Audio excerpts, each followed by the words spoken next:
किशन सोनपुर गांव में एक छोटा सा ढाबा चलाता था। इस काम में उसकी पत्नी कमला भी पूरा साथ देती थी। कमला और किशन दोनों मिलकर सुबह से शाम तक अपने ढाबे पर काम करते और जो पैसे बचते उनसे अगले दिन का सामान खरीदते और बाकी से घर का गुजारा करते। ऐसे ही दिन बीत रहे थे। गर्मियां आने वाली थी। गांव के पास जो और दूसरे बड़े ढाबे और होटल थे, उन सब ने अपने ढाबे और होटल में बढ़िया एयर कंडीशनर लगवा दिए थे ताकि गर्मियों में भी ग्राहकों की भीड़ लगी रहे। इस कारण अब किशन के ढाबे पर ग्राहकों ने आना बंद कर दिया। अब ज्यादातर ग्राहक दूसरे ढाबों में ही जाकर खाना खाने लगे। इस कारण किशन की आमदनी बिल्कुल ना के बराबर हो गई। कमला, अब तो ढाबे पर ग्राहकों की भीड़ लगनी बंद हो गई है। एक भी ग्राहक रोटी खाने के लिए नहीं आता। सबको इसी ढाबे में खाने की आदत हो गई है। और वैसे भी गर्मी के मौसम में कौन भला हमारे इस छोटे से पुराने ढाबे पर खाना खाएगा। सबको एसी की ठंडी हवा में खाना खाना अच्छा लगता है, पर हमारे पास तो इतने पैसे भी नहीं है कि हम बड़ा और महंगा एसी लगवा सके। कैसे गुजारा चलेगा कमला, कुछ समझ नहीं आ रहा है। इसी बात को लेकर तो मुझे भी चिंता हो रही है। ग्राहक नहीं आते तो खाना भी रोजाना का खराब हो रहा है। हमारा तो बहुत नुकसान हो जाएगा। अब तो थोड़े से ही पैसे बचे हैं जिनसे सिर्फ एक दाल और रोटी बना सकते हैं। उसके अलावा हम कुछ नहीं बना सकते।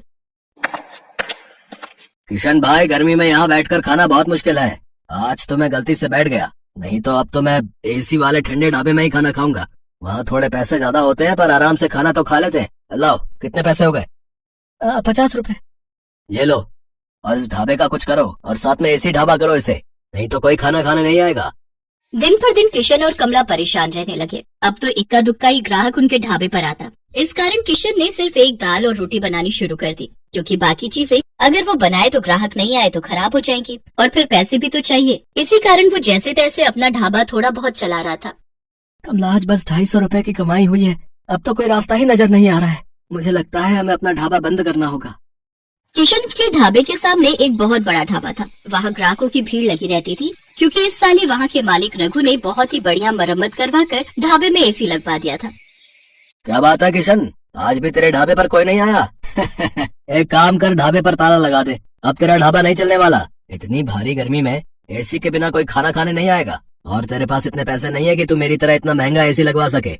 और मैंने एक नहीं दो एसी लगवाए हैं, तब जाकर अच्छी कमाई हुई है। किशन और कमला ने सोच लिया था कि अब इस ढाबे को बंद कर देंगे। थोड़ा बहुत राशन रखा था, जिससे उन्होंने आज का ढाबे का खाना बना लिया था।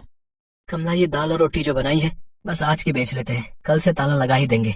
कोई फायदा दिखाई नहीं दे रहा है। हाँ, मैंने जो दाल बची थी वो बना दी है और थोड़ी बहुत तंदूर की रोटियां भी। उस दिन पूरा दिन कोई भी ग्राहक नहीं आता। दाल और तंदूर की रोटियां ऐसी ही रखी थी। कमला, मुझे लगता है अब कोई नहीं आएगा। रात के 9 बज रहे हैं, हमें घर चलना चाहिए। सामने रघु के ढाबे पर भीड़ लगी हुई है, तो भला यहाँ कौन आएगा?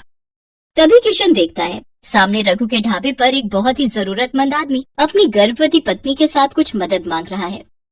भैया, मेरी मदद करो। मेरी पत्नी की तबीयत बहुत खराब है। हम पर कुछ गुंडों ने हमला कर दिया। हमारी गाड़ी, मोबाइल, पर्स, कैश, जेवर सब लूट कर ले गए। हम शहर जा रहे थे, हमें नहीं पता कि इस रास्ते पर बदमाश हमें लूट लेंगे।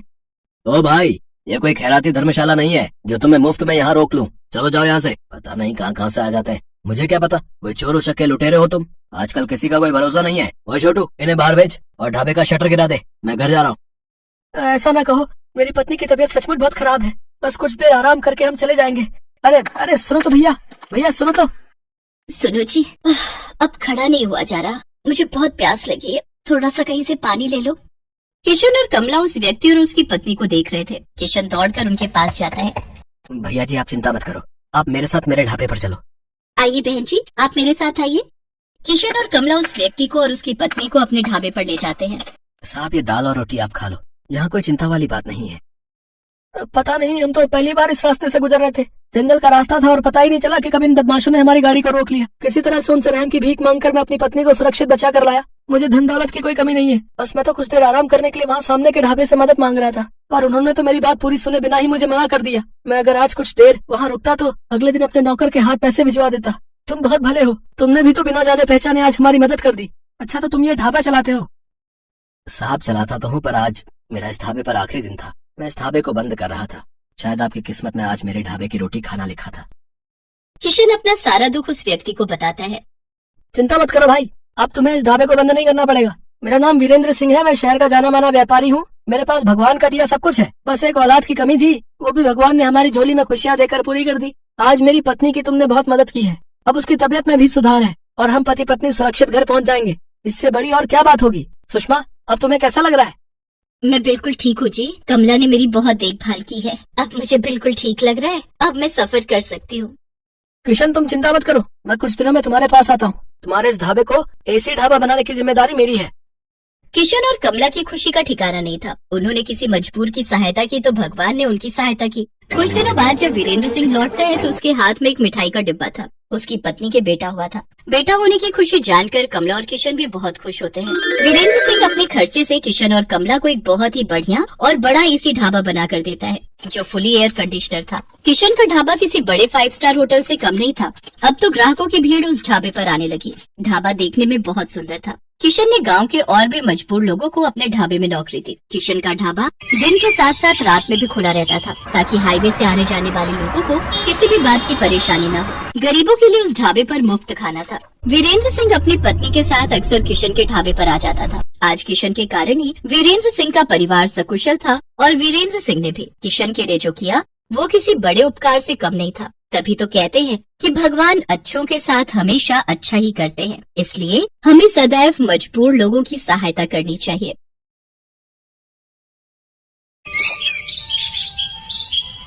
छोटू चल बेटा जरा जल्दी कर, वो 5 नंबर वाले टेबल पर कस्टमर बहुत देर से खाने का इंतजार कर रहा है और बाहर भी लाइन बढ़ती जा रही है। इतना लेट करेंगे तो सब बगल वाले होटल में चले जाएंगे।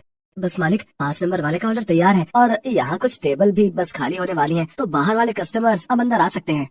ये है सत्यभान और इसका होटल अतिथि देवो भव। जैसा इस होटल का नाम था ठीक वैसा ही यहाँ का काम था। होटल के अंदर आने से पहले हर कस्टमर का तिलक किया जाता था और फिर बड़े ही सम्मान के साथ उसे बिठाकर खाना परोसा जाता था। इस अनोखे तरीके की वजह से ही सत्यभान का ये होटल बहुत मशहूर था और बड़ी दूर दूर से लोग यहाँ खाना खाने आते थे। होटल के खाने का बढ़िया स्वाद और यहाँ की साफ सफाई भी एक बड़ी वजह थी कि आसपास के कई होटलों और ढाबों को छोड़कर कस्टमर सत्यभान के पास ही आते थे। सर मेरा नाम रमन है, मैं पब्लिक टाइम्स अखबार से आया हूँ, मुझे आपका इंटरव्यू करना है।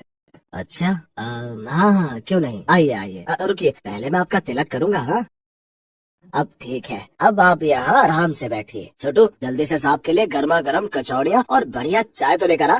हाँ तो सत्यभान जी, सबसे पहले मैं आपका पूरा होटल और यहाँ की किचन देखना चाहूंगा। वैसे सुना तो मैंने ये है कि आप किसी को भी अपनी रसोई में लेकर नहीं जाते, लेकिन मुझे तो आपके वहाँ लेकर जाना ही होगा, वरना ये इंटरव्यू अधूरा रह जाएगा। अरे बस वो बात ऐसी है कि आप तो जानते ही हैं, होटल के बिजनेस में सारा खेल खाने में इस्तेमाल होने वाले मसालों और रेसिपी का ही है, और यहाँ मैंने और मेरे साथियों ने बड़ी मेहनत से ये सब तैयार किया है। अच्छा लेकिन आपके यहाँ जो लोग काम करते हैं, मतलब आपके साथी, अगर उनमें से किसी ने धोखा दिया तो? नहीं नहीं, ऐसा तो हो ही नहीं सकता। यहाँ जितने भी लोग मेरे लिए काम करते हैं वो सब के सब मेरे गांव से ही हैं, यानी सब मेरा परिवार है। आज तक का रिकॉर्ड है, मुझे मेरा कोई साथी छोड़कर नहीं गया। ये तो वाकई बहुत बड़ी बात है। लेकिन अब तो आप इतने मशहूर हो गए, आपका होटल एक ब्रांड बन चुका है, तो लोग आपकी रसोई को अंदर से देखना चाहते हैं। आप चिंता मत कीजिए, मैं आपके मसालों और रेसिपीज का राज नहीं खोलूंगा, लेकिन रसोई के अंदर की कुछ फोटोज तो चाहिए होंगी आपके इंटरव्यू के साथ छापने के लिए। सत्यभान उस पत्रकार को समझाने की कोशिश करता है, लेकिन वो खुद ही उस पत्रकार की बातों में फंस जाता है। अखबार में अपना इंटरव्यू और फोटो छपने की बात से वो बहुत खुश था और इसी खुशी में वो बह गया और उस पत्रकार को उसने अपने होटल का एक एक कोना बहुत अच्छे से दिखाया। साथ ही अपनी रसोई में ले जाकर अपने सारे तौर तरीकों और रेसिपीज का भी अनजाने में खुलासा करता गया। वो पत्रकार होटल की लगभग हर चीज की तस्वीर ले रहा था। इंटरव्यू के दौरान उसने सत्यभान से कई सवाल पूछे, जिनके जवाबों में सत्यभान के सारे सीक्रेट खुलते जा रहे थे। अच्छा सत्यभान जी, बहुत अच्छा लगा आपसे मिलकर। इंटरव्यू के लिए शुक्रिया, अब मैं चलता हूँ। जी जी आपका बहुत शुक्रिया। वैसे ये सब कब छपेगा अखबार में? बस यही 1-2 दिन में, मैं आपको फोन पर इन्फॉर्म करूंगा। इतना कहकर वो पत्रकार सत्यभान के होटल से बाहर निकलता है और कुछ दूर पहुंचते ही मुस्कुराते हुए अपने गले में पहना हुआ आई कार्ड उतारकर एक कूड़े के ढेर में फेंक देता है। बड़ा अक्लमंद समझता था खुद को, एक नंबर का बेवकूफ निकला ये तो। असल में ये आदमी कोई पत्रकार था ही नहीं, पास ही मौजूद एक दूसरे होटल के मालिक का रिश्तेदार था, जो पत्रकार बनकर सत्यभान के सारे सीक्रेट जानने के लिए उसके पास गया था। ये आदमी अपने मकसद में पूरी तरह से कामयाब हो चुका था। इधर सत्यभान रोज सुबह के अखबार में अपने इंटरव्यू के छपने का इंतजार कर रहा था। जा छोटू, देख तो अखबार आ गया होगा। अब तो पूरे 4 दिन हो लिए, आज तो पक्का अपनी फोटो छपी होगी। छोटू फौरन उस दिन का अखबार लेकर आता है, लेकिन बीते दिनों की तरह उसमें भी सत्यभान और उसके होटल का जिक्र तक नहीं था। ये देखकर सत्यभान उदास हो जाता है। ऐसा कई दिनों तक होता रहा। फिर सत्यभान ने उम्मीद ही छोड़ दी और ये सब कुछ भुला दिया। फिर एक दिन अचानक सत्यभान के होटल में रेड पड़ जाती है। फूड इंस्पेक्टर अपने कुछ आदमियों के साथ सत्यभान के होटल पहुंचते हैं और वहां मौजूद हर चीज की जांच करने लगते हैं।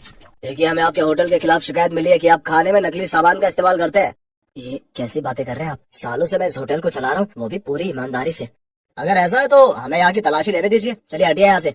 पूरी टीम होटल का कोना कोना छानने लगती है। तभी उन्हें किचन के पास एक छोटा सा दरवाजा दिखता है। फूड इंस्पेक्टर खुद इस दरवाजे को खोलकर अंदर जाते हैं तो उन्हें काफी मात्रा में नकली घी, तेल, नकली मसाले जैसी कई चीजें मिलती हैं। तो ये है तुम्हारी ईमानदारी का सबूत? हाँ, शर्म आनी चाहिए तुम्हें।